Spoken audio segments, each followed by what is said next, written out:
You found why we are Christians. My name is Kent Philpott, and on the program today, we're going to be talking with a gentleman that I knew a long time ago in the Jesus People movement. His name is Cliff Silliman. Welcome, Cliff. Glad you're here. Thank you, Kent. Well, tell us where you're located right now. I'm in Port Angeles, Washington, which is on the far northern west corner of the state. All right. And right across the water from Victoria. Oh. Last time we saw each other was in '85. Oh, really? When I resigned of being pastor of Church of the Open Door in Petaluma. Okay, all right. So that puts us back a while, but we met each other probably about 1970, 1971 then. Yes. Okay. Now, you were born in Berkeley, California. Yep. And now, from the dates I get here, I think you were born in 1949. That is correct. Okay.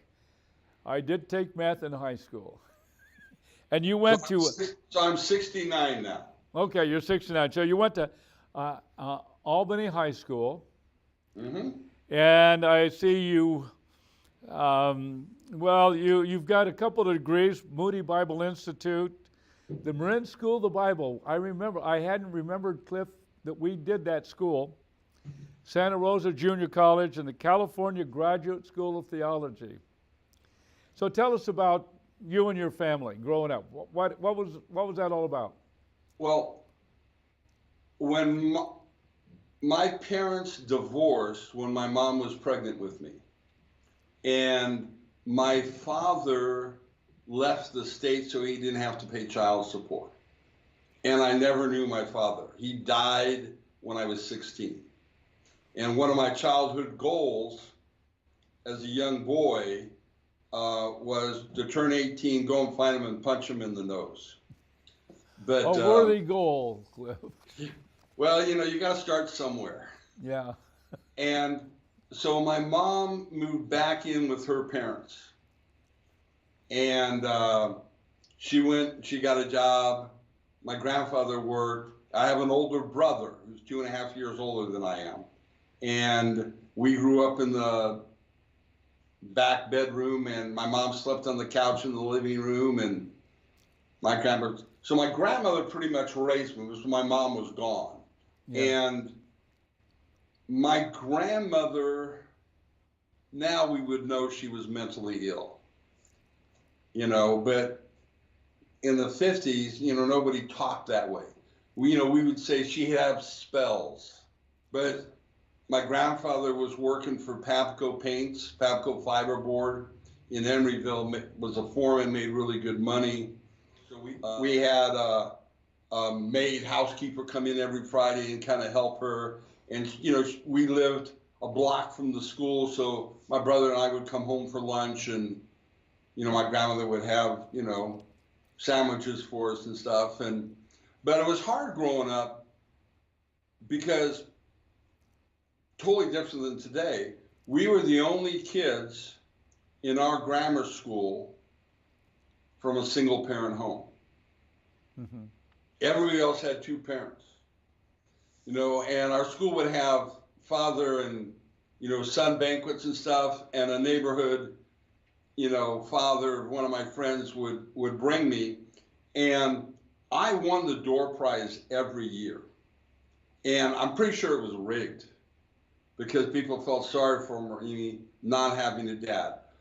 But I was a mess as a kid. I could not handle stuff. With a last name like Silliman, it was pretty easy for kids to find targets, and I would just break down, cry, get into fights.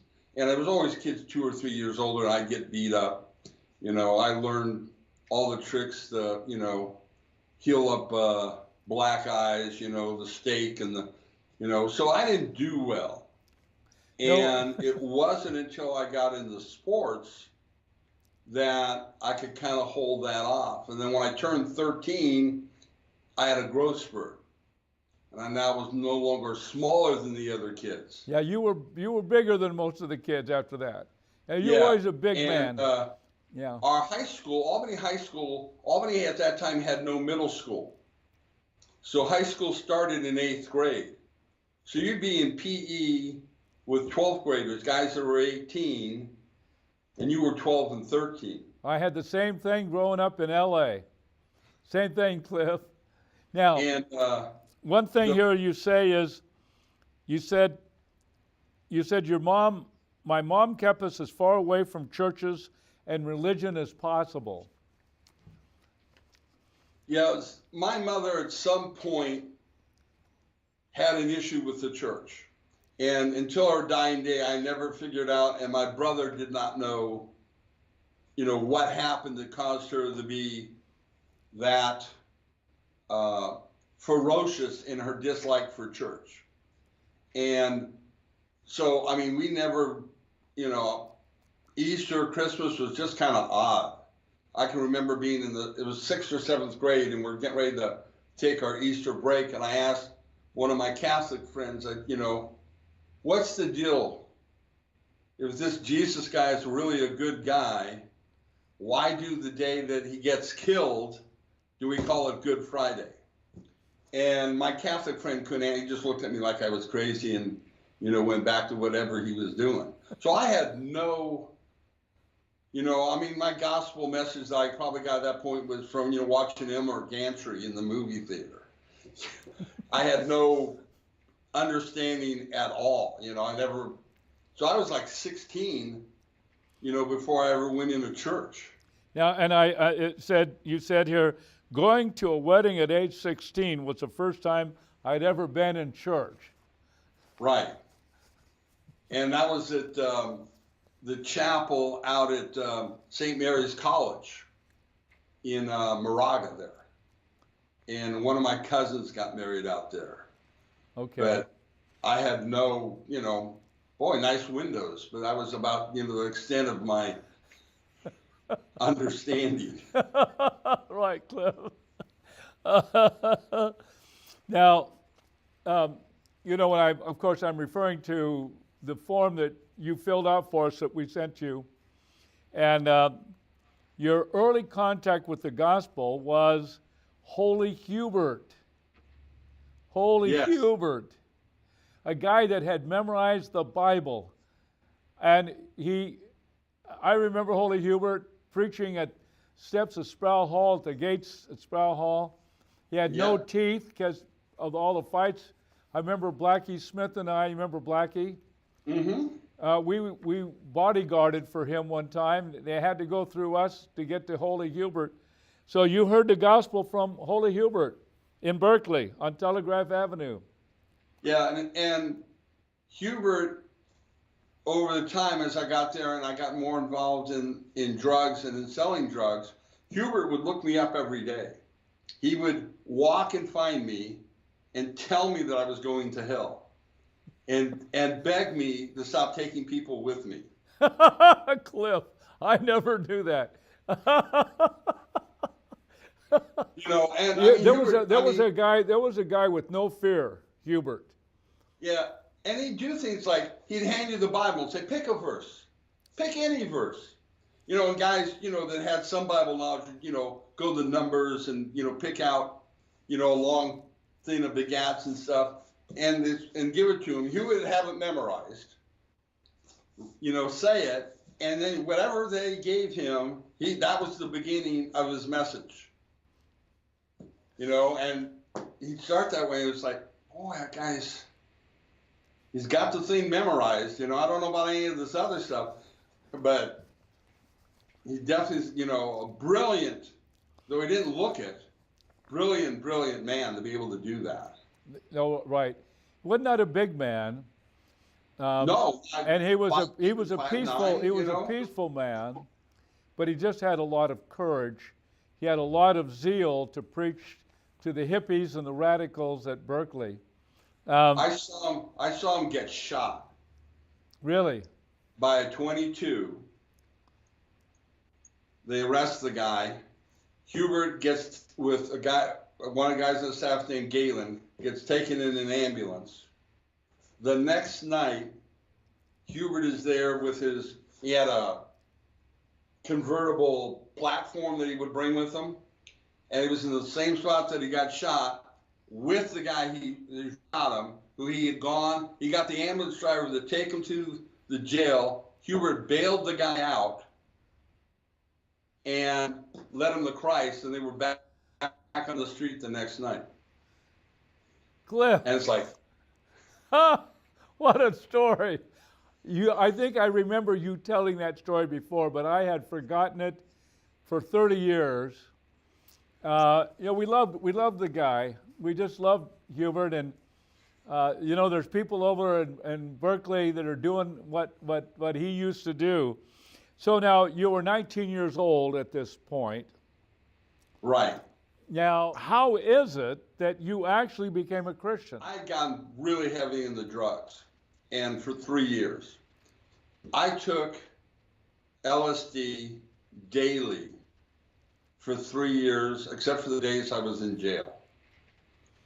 And for the last 2 years before I came to Christ, I was doing cocaine. And because I was a big dealer, I was buying from the source. The cocaine I got, I was getting from the people who literally brought it into the States. The LSD I got, I was buying from the money people connected to the chemist. And over the course of time,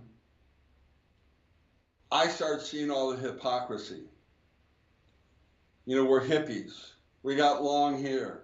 We're really uptight at the straight people who don't like us because we have long hair, but we didn't like them because they had short hair. It was just a different prejudice, but it was the same thing. And over the course of time, different guys would steal from me.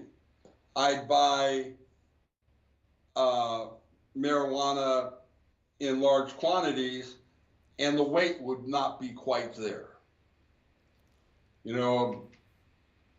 Buying, say, 100 kilos, expecting 220 pounds, and finding out it's only 198 pounds. So I make less money. And I got fed up. I had no hope. The only people that liked me were people who wanted my drugs. Nobody liked me because Cliff was a nice guy, and, I enjoyed talking to Cliff. I didn't have any friends like that. And I decided that I was going to go and retire. You were going to do what, Cliff? I decided I was going to retire as a drug dealer. And to pull it off, I got one group who had been nickel and diming stealing from me to front me, give me on loan, 100 kilos. And I got another group that was robbing me to give me the money to buy those 100 kilos. Now, what I was supposed to do is take a couple keys for myself and take some of the money for myself. What I did instead is leave. To make the transfer. You left with the drugs and the money. And the money. And I set up some guys up in Concord to run my business. And I was on my way. I was moving to Oregon. I was going to retire, buy myself a ranch, because I had $20,000-$30,000 in cash on me. Went into a VW dealership and bought a new VW, handed him cash out of my briefcase. He was a little shocked. And I headed north. And I picked up a hitchhiker right at the bottom of University Avenue, and pretty girl, and she wanted to ride to Bodega Bay. Well, I was going to go up 99, but she was really cute. So I took her all the way out to Bodega Bay. Coming back from Bodega Bay, I ended up in Petaluma at the edge of town. And I remembered that Jim and Ernie Ayala, who were the people who originally turned me on the drugs, had moved there and were living in this Christian house or whatever thing. That I didn't have a clue what that meant, but they'd gotten infected by Linda. I remember Jimmy.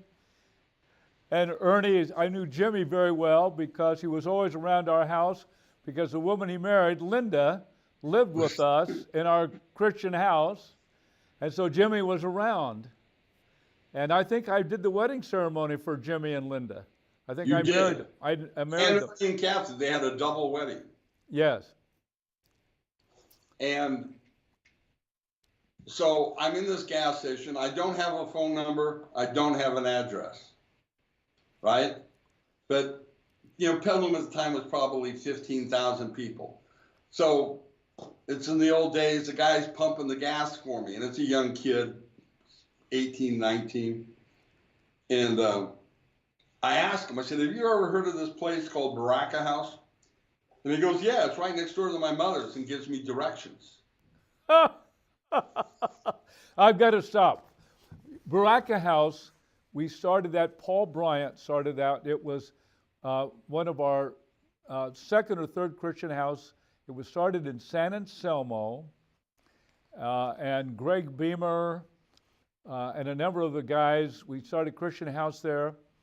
And then the landlord sold the place.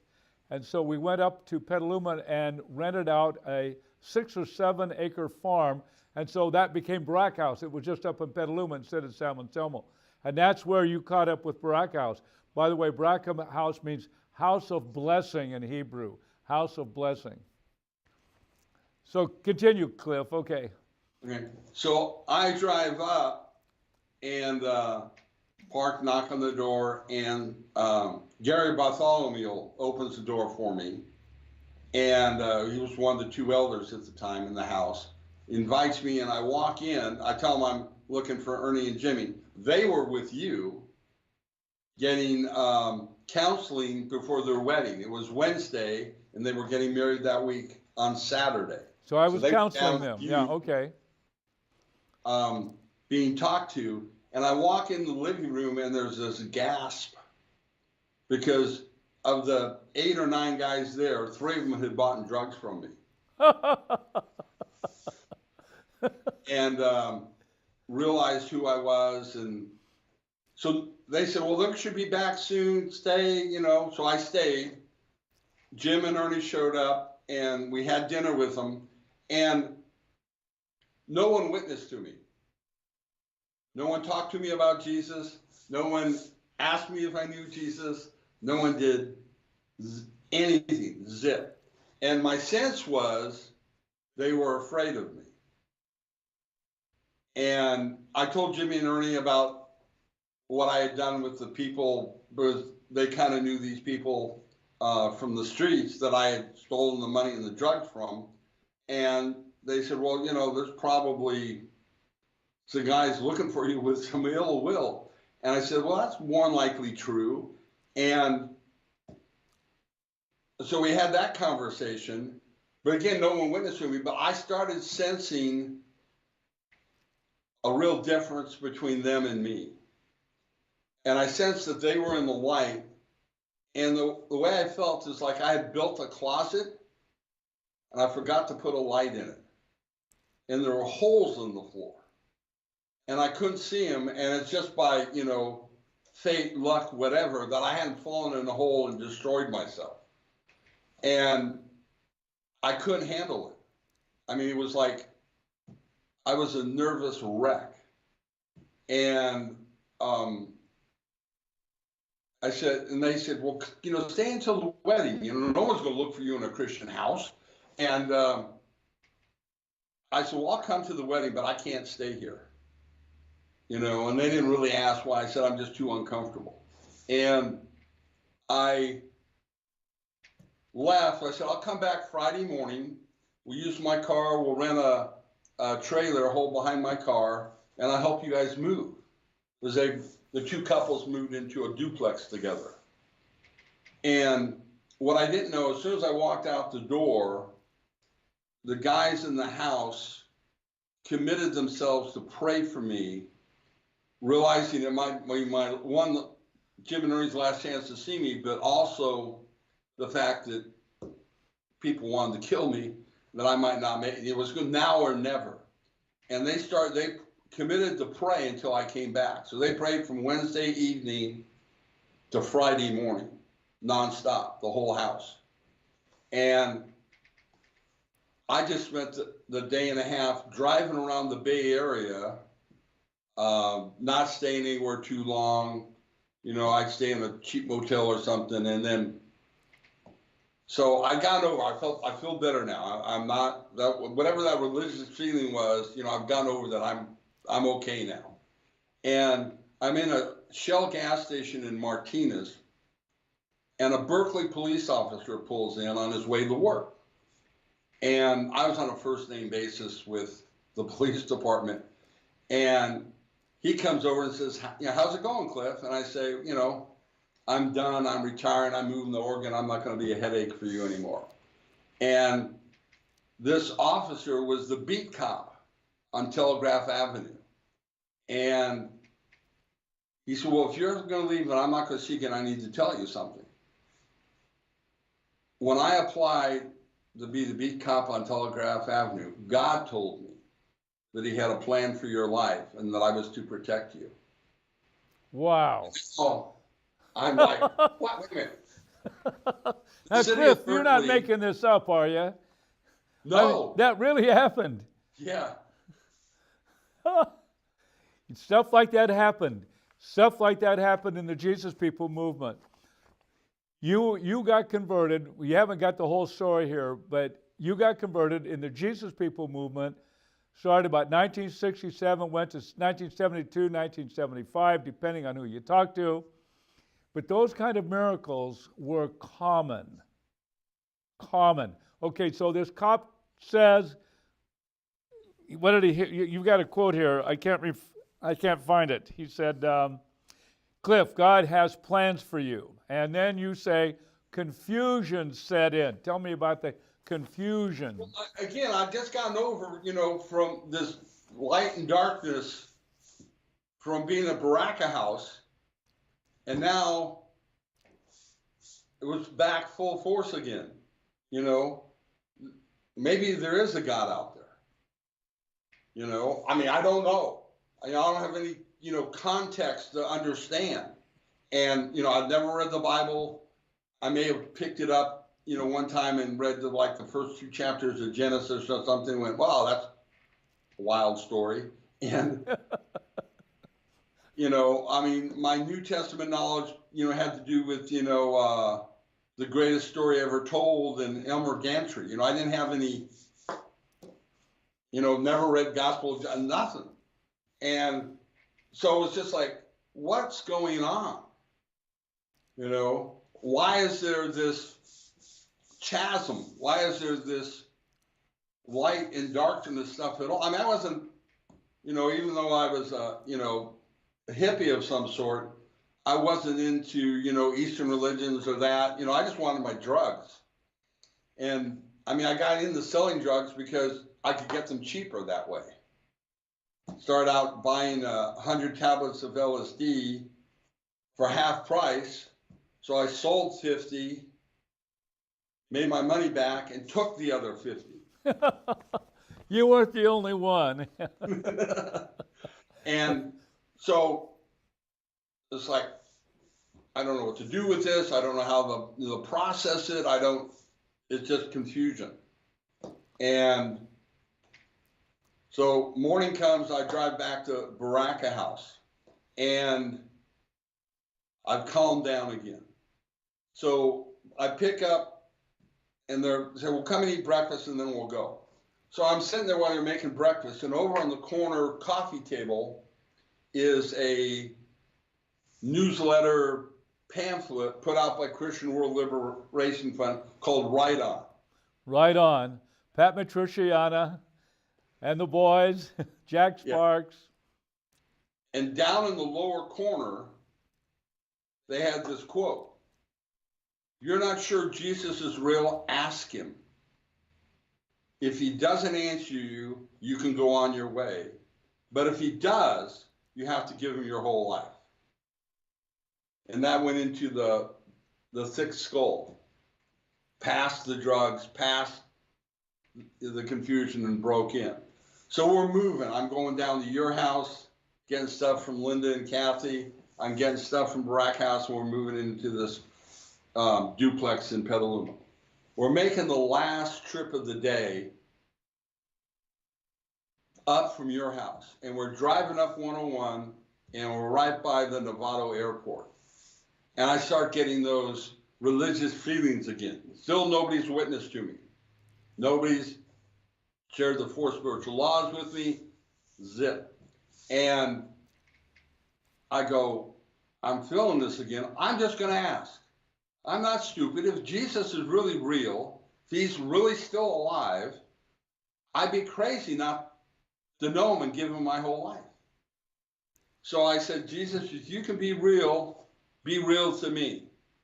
And in about 2 car lengths of my VW, the peace of God that passes understanding flooded my soul. Wow.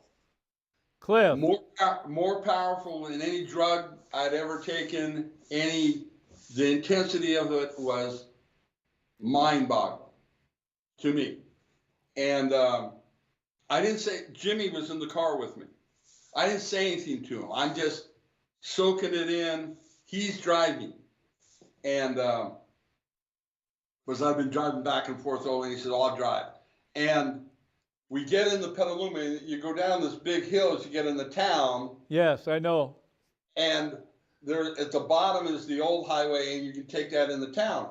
So just as we're coming down that ramp, Jimmy goes, Cliff, I've got the wedding rehearsal tonight. I'm going to see you at the wedding tomorrow, but it's going to be crazy. You're going to leave. I need to tell you something. And he quoted me. He went through the 4 spiritual laws. And he gets to the point, and he asked me if I want to pray to receive Christ. And my response was, well, I did it 11 miles back by the Novato airport. Do I need to do it more than once? And he's like, what? I said, yeah, when we were back by the Novato airport, I prayed, and Jesus just showed up, man. Cliff, we've just got about 40 seconds left. I want to tell you a story about Linda, his wife, Linda Fritz Patton. She was the most hippie of all hippie chicks in the world. Her grandfather was George Patton, the general of World War II. And that's where she got the name Patton. And was she something? She was your typical wild